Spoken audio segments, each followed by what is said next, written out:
नमस्कार, बॉबी किचन में आपका स्वागत है। आज हम बनाएंगे राजस्थान की फेमस रेसिपी दाल ढोकली।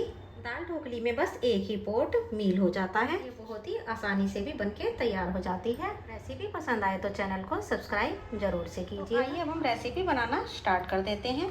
ये मैंने आधा कप तुअर की दाल को लिया है। इसे हम अच्छी तरह से वॉश करते हुए 1 घंटे के लिए भिगो करके रख देते हैं। दाल को भीगते हुए 1 घंटा हो चुका है। मैंने इसका पानी भी निकाल दिया है। तो आप देख सकते हैं कि दाल का साइज कितना बड़ा हो गया है। अगर इस तरह से दाल को भिगो करके बनाएंगे तो टेस्ट भी अच्छा आता है और दाल भी बहुत जल्दी कुक हो जाती है। इस दाल को हम कुकर के अंदर ट्रांसफ़र कर लेंगे और अब इसके अंदर कुछ बेसिक से मसाले डाल देते हैं। ये 1/4 चम्मच से भी कम हल्दी पाउडर डाल देंगे और ये आधा चम्मच से भी कम नमक डाल देंगे। और अब इसके अंदर पानी डाल देंगे। जितनी हमने दाल ली है उसका हमें 3 गुना पानी डाल देना है। मैंने आधा कप दाल ली है तो मैं इसके अंदर 1.5 कप पानी डाल रही हूँ। और इसके अंदर ये एक बड़े साइज का टमाटर लिया है, इसको हमें इसके अंदर रख देना है। और अब इसकी लीड को लगाते हुए हमें बंद कर देना है। आइए अब हम गैस की तरफ चलते हैं। गैस पर रखने के बाद हमें इसके अंदर 1 सीटी लगा लेनी है और गैस की फ्लेम को उसके बाद हमें स्लो कर देना है और 5 से 6 मिनट के लिए हमें स्लो फ्लेम पर ही इसको कुक कर लेना है। तो आइए इतने हमारी दाल कुक हो रही है, इतने हम ढोकली की तैयारी कर लेते हैं। अब ये एक बाउल लेंगे और इसके अंदर हमें ये 1 कप गेहूं का आटा ले लेना है। आटा को मैंने छान करके लिया है। और अब इसके अंदर हम ये 3 बड़े चम्मच बेसन डाल देंगे। राजस्थानी दाल ढोकली के अंदर बेसन जरूर डाला जाता है और गुजराती दाल ढोकली के अंदर बेसन नहीं डाला जाता है। तो अब इसके अंदर कुछ बेसिक से मसाले मिला लेते हैं। ये 1/4 चम्मच हल्दी पाउडर डाल देंगे और ये 1/4 चम्मच लाल मिर्च डाल देंगे। स्वादानुसार नमक डाल देंगे। 1/4 चम्मच अजवाइन डाल देंगे। पारंपरिक तौर पर बस इतने ही मसाले डाले जाते हैं। और मैं इसको मसालेदार और टेस्टी बनाने के लिए अदरक और हरी मिर्च को भी कूट करके डाल रही हूँ। आप पेस्ट भी डाल सकते हैं, धनिया पत्ती भी डाल देंगे। और अब इसके अंदर 2 चम्मच घी तेल कुछ भी डाल दें, जो भी आप डालना चाहते हैं वह डाल दें। और अब इसको अच्छी तरह से मिक्स कर लें। मिक्स करने के बाद थोड़ा थोड़ा पानी करते हुए हमें इसका एक टाइट सा डो तैयार कर लेना है। जैसे कि हम पूरियों के लिए टाइट डो लगाते हैं वैसा ही हमें तैयार कर लेना है। तो ये देखिए मैंने टाइट सा डो तैयार कर लिया है। इसको हमें 3 से 4 मिनट के लिए रेस्ट पर रख देना है। और इधर हमारी दाल भी कुक हो चुकी है। इसके अंदर से टमाटर को निकाल करके हमें इसका छिलका उतार करके पीस लेना है। और अब इसके अंदर हमें खूब इसको इस तरह से करते हुए बिल्कुल मैश कर लेना है। आप चाहे तो किसी मैशर की हेल्प से भी कर सकते हैं। इसका एक एक दाना बिल्कुल मैश हो जाना चाहिए। तो दाल को मैंने अच्छी तरह से मैश कर लिया है। आइए अब हम जो हमने डो तैयार करा है उसको देख लेते हैं। डो हमारा अच्छी तरह से सेट हो चुका है। तो इसको हम एक बार दोबारा से थोड़ा सा मल लेते हैं जिससे कि यह बिल्कुल चिकना हो जाए। डो को मैंने बिल्कुल चिकना कर लिया है। अब हम इसके 2 पोर्शन कर लेंगे। अगर आप ज़्यादा बना रहे हैं तो आप इसके ज़्यादा पोर्शन कर लीजिए। तो मैंने ये ज़्यादा आटा नहीं लिया है, मैं इसके 2 पोर्शन कर लेती हूँ। अब ये एक पोर्शन को लेंगे और इसकी इस तरह से हमें लोई बना लेनी है। अब हम चकला या फिर प्लेटफॉर्म ले लेंगे। चकले के ऊपर या प्लेटफॉर्म के ऊपर हमें थोड़ा सा ऑयल लगा लेना है। इसको चारों तरफ इस तरह से फैला दें। अब ये लोई रखें और इसको हमें बेल लेना है। जितने आप रोटी पराठे पूरी बनाते हैं उतनी ही हमें इसकी थिकनेस रखनी है। ज़्यादा पतला या मोटा नहीं रखिएगा। तो मैंने इसको अच्छी तरह से बेल करके तैयार कर लिया है। देखिए मैंने थिकनेस इसकी उतनी ही रखी है जितनी की रोटी या पूरी पराठों की होती है। तो अब मैं इसको इस तरह से काट लेती हूँ। आप इसके गोल गोल चंदे भी काट सकते हैं, पर मैं इसको इस तरह से काट रही हूँ। आप जो भी शेप देना चाहें वह दे सकते हैं। अब इस तरह से काटने के बाद अब मैं इसको इस तरह से काट लेती हूँ।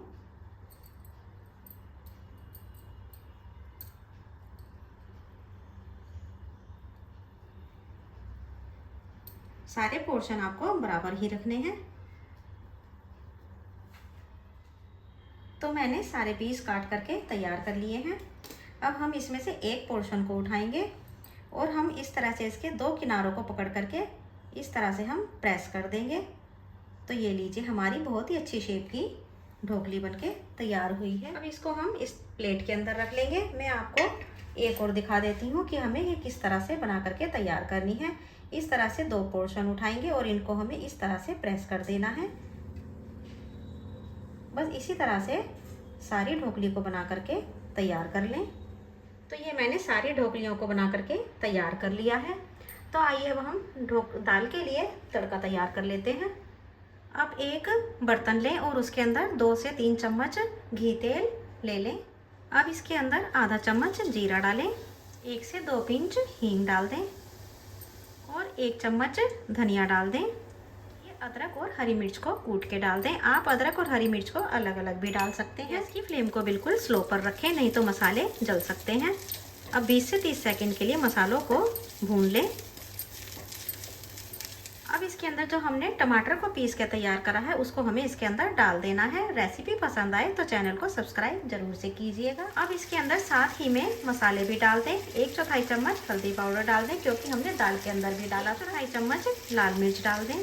टमाटर और मसालों को अच्छी तरह से मिक्स करते हुए पका लें। अब इसके अंदर पानी डाल दें। ये मैंने जार के अंदर पानी लेकर के डाला है, जिससे कि इसके अंदर जो भी हमारा टमाटर का पेस्ट लगा हुआ था वह कढ़ाई के अंदर आ जाए। तो इस तरह से गर्मियों के अंदर ज़्यादा कुछ बनाने का मन ना करे तो 10 से 15 मिनट के अंदर आप इसको बना करके तैयार कर सकते हैं। अब इसको अच्छी तरह से हमें पका लेना है। पानी डालने से मसाले खूब अच्छे से फूल जाते हैं। तो अब आप देख सकते हैं कि टमाटर और मसाले अच्छी तरह से पक चुके हैं। मसाले में से तेल अलग हो चुका है। तो अब इस स्टेज पर हमें इसके अंदर जो हमने दाल को मैश किया है उसको हमें इसके अंदर डाल देना है। दाल डालने के बाद अब मैं इसके अंदर ये 1.5 कप पानी और डाल रही हूँ। ये मैंने कुकर के अंदर ही डाल लिया है। आप तड़के को सीधा डायरेक्ट कुकर के अंदर भी डाल सकते हैं। अब अच्छी तरह से दाल को मिक्स करें। दाल ढोकली जो है बिल्कुल पतली अच्छी लगती है, इसलिए इसके अंदर 6 गुना पानी ज़रूर से होना चाहिए।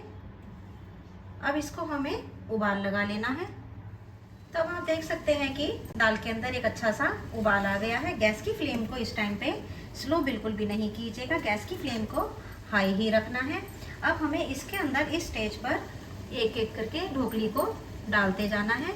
अगर आप गैस की फ्लेम को स्लो कर देंगे तो ढोकली आपस में चिपक जाती है। तो एक एक करके इस तरह से जल्दी जल्दी ढोकली को डालते जाइए। ढोकली को एक साथ भी नहीं डालना है, नहीं तो ढोकली आपस में चिपक जाती हैं। तो बस जल्दी जल्दी करके इस तरह से ढोकली को डालते जाइए। सारी ढोकली डालने के बाद आपको इनको टच नहीं करना है। 2 मिनट के लिए इनको इसी तरह से उबलने दीजिए। 1.5 से 2 मिनट के बाद आप देखेंगे कि सारी ढोकली ऊपर आ चुकी है। तो अब इसको आप इस तरह से चला दें। अब ढोकली जो है आपस में नहीं चिपकेगी और ना ही तले के चिपकेगी। अब इसको हमें गैस की फ्लेम को मीडियम टू स्लो करते हुए 10 से 15 मिनट के लिए हमें दाल के अंदर ढोकली को पका लेना है। तो इस तरह से आप एक परफेक्ट दाल ढोकली बना पाएंगे। 14-15 मिनट हो चुके हैं दाल को और ढोकली को पकते हुए। तो आप देख सकते हैं कि बिल्कुल परफेक्ट कंसिस्टेंसी आई है। अगर कंसिस्टेंसी आपको थोड़ी टाइट लगती है तो आप इसके अंदर पानी को गर्म करके डाल सकते हैं, पर आपको इसको 14 से 15 मिनट के लिए ज़रूर ही पका लेना है। अब इसके अंदर हम 2-3 मसाले और डाल देते हैं। ये इसके अंदर आधा चम्मच आमचूर पाउडर डालेंगे। आमचूर पाउडर ना हो तो आप इसके अंदर चाट मसाला भी डाल सकते हैं। और ये आधा चम्मच गरम मसाला डालेंगे, इससे इसका टेस्ट और भी बढ़ जाता है। और साथ ही में इसके अंदर हरा धनिया भी डाल देना है। आप इसको ऐसे भी खा सकते हैं, ये ऐसे भी बहुत अच्छी लगती है, पर मैं इसके अंदर एक तड़का और लगा रही हूँ जिससे कि इसका टेस्ट का लेवल और भी बहुत ज़्यादा बढ़ जाएगा। अब हम गैस की फ्लेम को बंद कर देते हैं। अब ये मैंने एक तड़का पैन के अंदर 2 चम्मच घी लिया है और इसके अंदर हमें ये लाल मिर्च को डाल देना है। तड़का हमारा तैयार हो चुका है। तड़के को हमें दाल के ऊपर लगा लेना है, इससे बहुत ही टेस्ट बढ़ जाता है। एक बार इस तरह से ज़रूर से ट्राई कीजिएगा। दाल ढोकली बहुत ही यम्मी बन के तैयार होगी। तो अब इसे हम सर्व कर लेते हैं। तो अब इस दाल ढोकली को मैं एक सर्विंग बाउल के अंदर सर्व कर लेती हूँ। तो ये लीजिए, हमारी दाल ढोकली सर्व हो चुकी है। आप इसको नाश्ते में या फिर दोपहर के लंच में या फिर रात को डिनर में किसी भी टाइम बना सकते हैं। आपको ये बहुत ही पसंद आएगी और घर में भी सभी को बहुत ही पसंद आएगी। रेसिपी पसंद आती है तो चैनल को सब्सक्राइब ज़रूर से कीजिएगा।